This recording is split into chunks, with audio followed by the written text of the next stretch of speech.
Hello. I'm hoping this is going to work. I've been doing some breathing and hoping that I would get really clear so that as I share this experience with you today, that it remains clear on the audio and it remains clear on the video. I'm hoping you can hear me. If you join this video, let me know if you can hear me and say hello so I know you're here. So I've been really quiet about the MeToo, the Believe victims, and the Why I Didn't Report movements. I haven't shared my point of view. And part of the reason is because I didn't want to feed the energy. And also there's a lot within my life that I have worked through to heal that I have a very, very different point of view than the general population. So often my point of view is very unpopular. And if you have followed me for any amount of time, then you've seen how I have sometimes unwittingly created a lot of drama in this arena. And that's truly not what I'm about. That's not what I want to create in this world.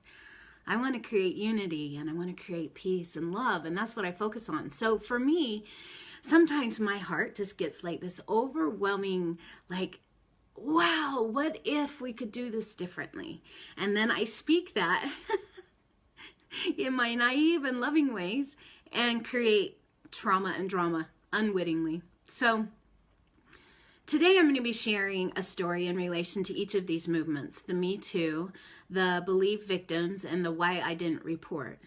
And then I'm going to be sharing what I see in these movements, why they're so important, and why they seem to be positive, but how I can see that they're actually having the opposite effect. And then I'll share how I believe we can do this differently. And I'm really hoping I can do this in under 10 minutes. So when I was younger, I was born and raised into a religious society that valued virginity. We were taught that being morally upstanding was the way to live. As young women, we were taught that it was on our shoulders to keep any relationship before marriage pure.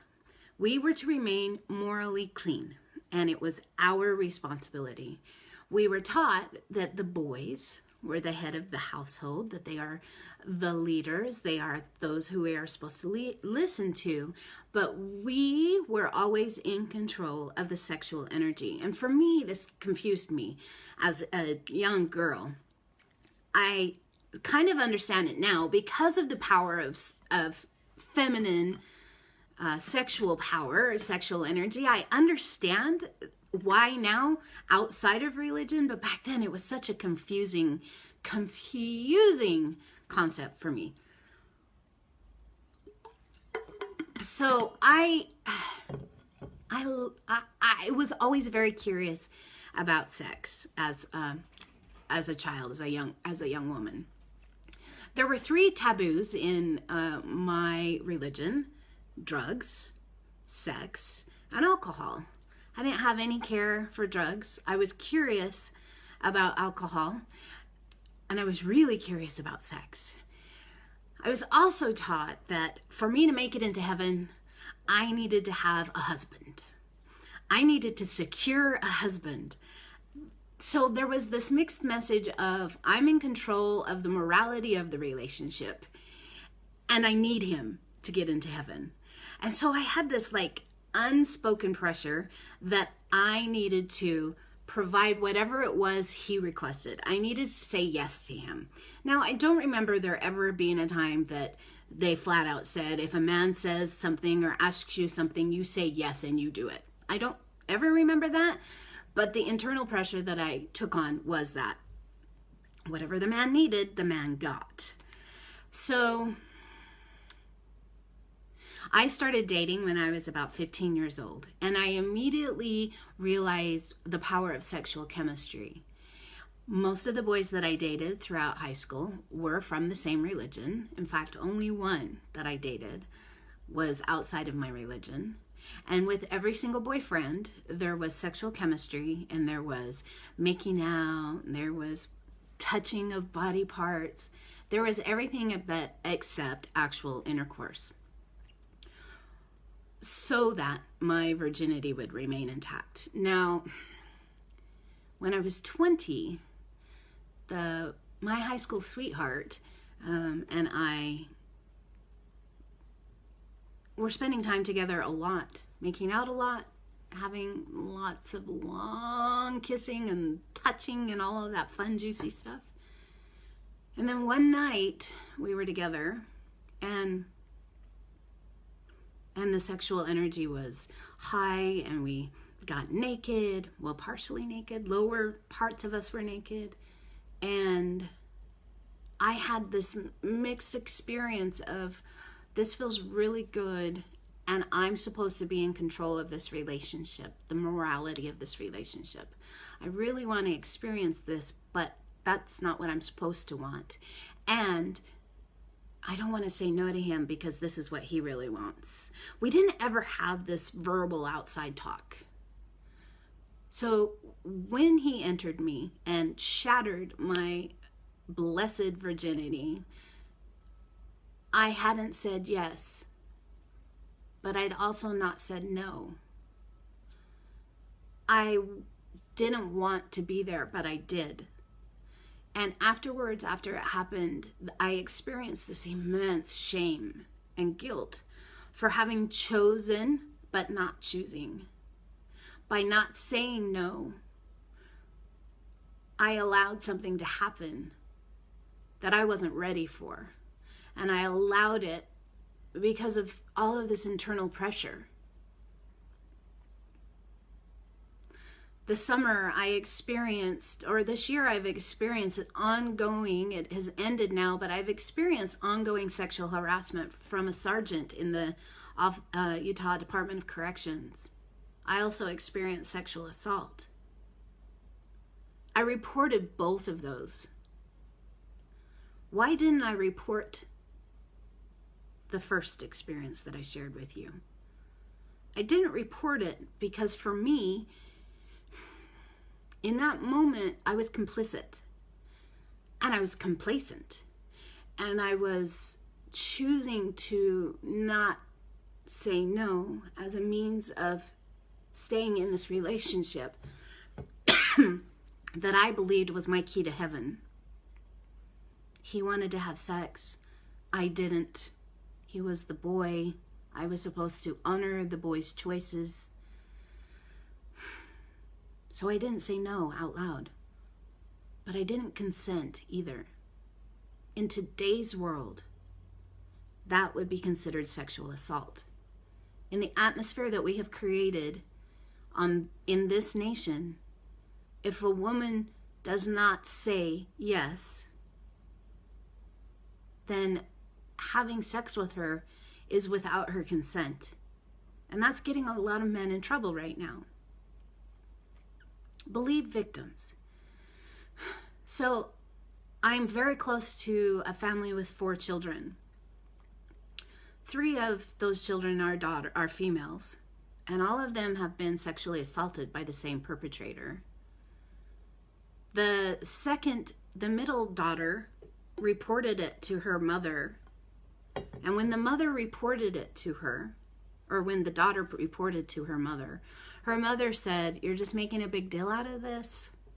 You need to get over it," and then proceeded to move her children into the household with the perpetrator.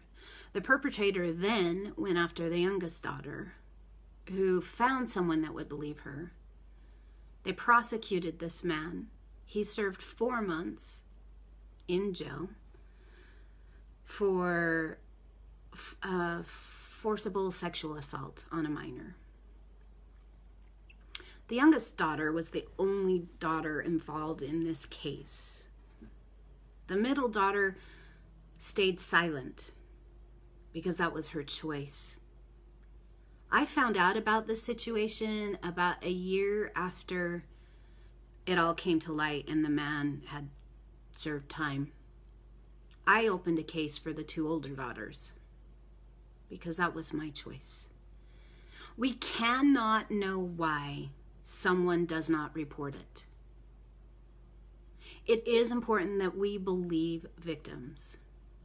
And this is why I believe these movements are important. It is because it is giving victims across the board, men and women, the ability and the space to speak out about things that they've experienced in their life that they have held in quietly, in shame and in guilt. Men and women, boys and girls, have been victims of sexual assault throughout the ages. Often, men and boys are brushed under the covers or under the carpet as being victims. And women have been shut up. Women and girls have been shut up. And so this is an all-pervasive problem across the board. This isn't just about sexual assault towards women. This is about sexual assault in general. And what I see happening within these movements is it is now victimizing the perpetrators. When I said that on another thread earlier in the week, I was called a misogynist and told that I was pandering to the patriarchal order, that I was protecting the predators and the perpetrators. Let me be clear about something. That story that I told you about the 4 children and the mother who told her daughter, "You're making a big deal out of this," and then moved her children into the house with the perpetrator, with the known perpetrator. That is protecting the perpetrator. Me saying that I understand why men are scared right now is not protecting the perpetrator. It's me actually empathizing with what is going on for the men these days. It is true. Men are under the attack now because women have been under the attack for centuries. And that's where I see that these movements are going astray from what their original purpose was. Their original purpose was to allow women and victims to get their voices heard. But now what's happening is, in a nation that's been built on the tenet of innocent until proven guilty, we have flipped the tenet around, and it has become guilty until proven innocent. Any man who is named as a perpetrator is instantaneously assumed that he is guilty. There's no hope for him to be otherwise, because in the process of firmly believing the victims, we have somehow made the perpetrator guilty. Now, I know this is a very fine line that I'm treading here, and I know that there are hearts that will feel something about what I am saying. Please know, if you have been injured, abused, victimized, this is not about you being bad, wrong, or anything else. In any way you have or have not handled your experience. This is not coming from a space of judgment. This is coming from a space of, how do we do this better? And so I think one of the ways that we can do this better is to return to what our founding fathers wanted for this nation. That we allow due process. That we choose to look at every situation from the point of view as, where is the truth in this situation? The only people involved in these cases that are very publicly televised right now, the only people knowing the truth in these cases are the people involved, the 2 people, the defendant and the offender. Now, both of them are alleged. The woman has come out and said she has been a victim. He is an alleged perpetrator of that crime. But what is happening is he is a criminal now, and he's fighting to prove that he's innocent. Whether or not he's innocent, I don't know. Whether or not he's guilty, I don't know that either. What I do know is, as long as the nation stays focused on this fight of who's right and who's wrong, we will never be able to heal what is happening in this world. Hate, judgment, and comparison are divisive energies. People have been hurt on both sides of this. And it's important that we recognize that there are people everywhere needing to heal. You, sitting here watching this, have had your own experience of sorrow, grief, being broken, being heartbroken, being violated, being betrayed. You may or may not have experienced sexual inappropriate behavior coming at you. You may or may not have. But you know what it feels like to be hurt. You know what it feels like to be violated, because sadly on this planet, betrayal, infidelity, unfaithfulness, dishonesty, they're very strong and pervasive energies. I'm willing to bet there isn't one human on this planet that hasn't experienced that.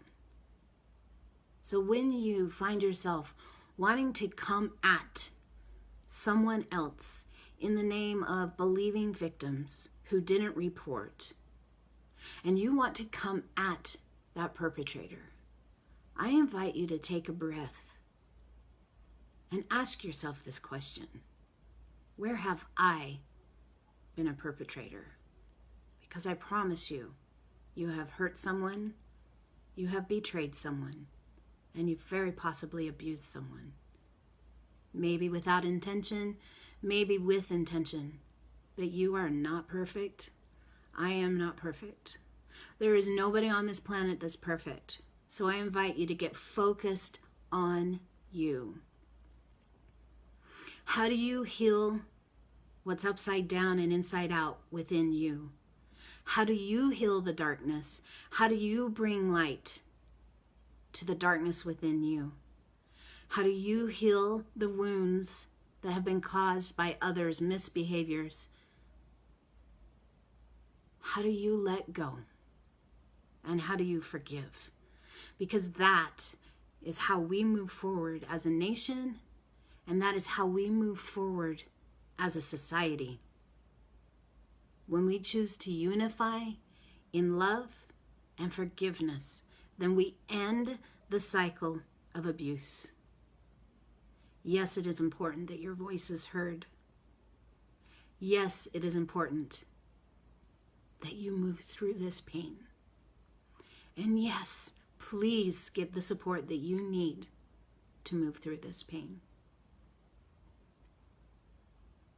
If you're part of the MeToo movement, if you're part of the Why I Didn't Report movement, I hear you, I see you, I honor you, and I'm so sorry that you have been hurt. Every child on this planet deserves to live a life free of abuse, a life where they feel safe. And that is what I invite you and me to focus on. How do we create a world where all of us are safe? I love you. Thank you for being here. Thank you for reaching out to me and sharing your very heated emotions with me and your points of view with me. I really do appreciate it. Thank you for sharing this video. Thank you for keeping on, keeping on. And I love you. Create yourself a beautiful day, and I'll talk soon. Bye-bye.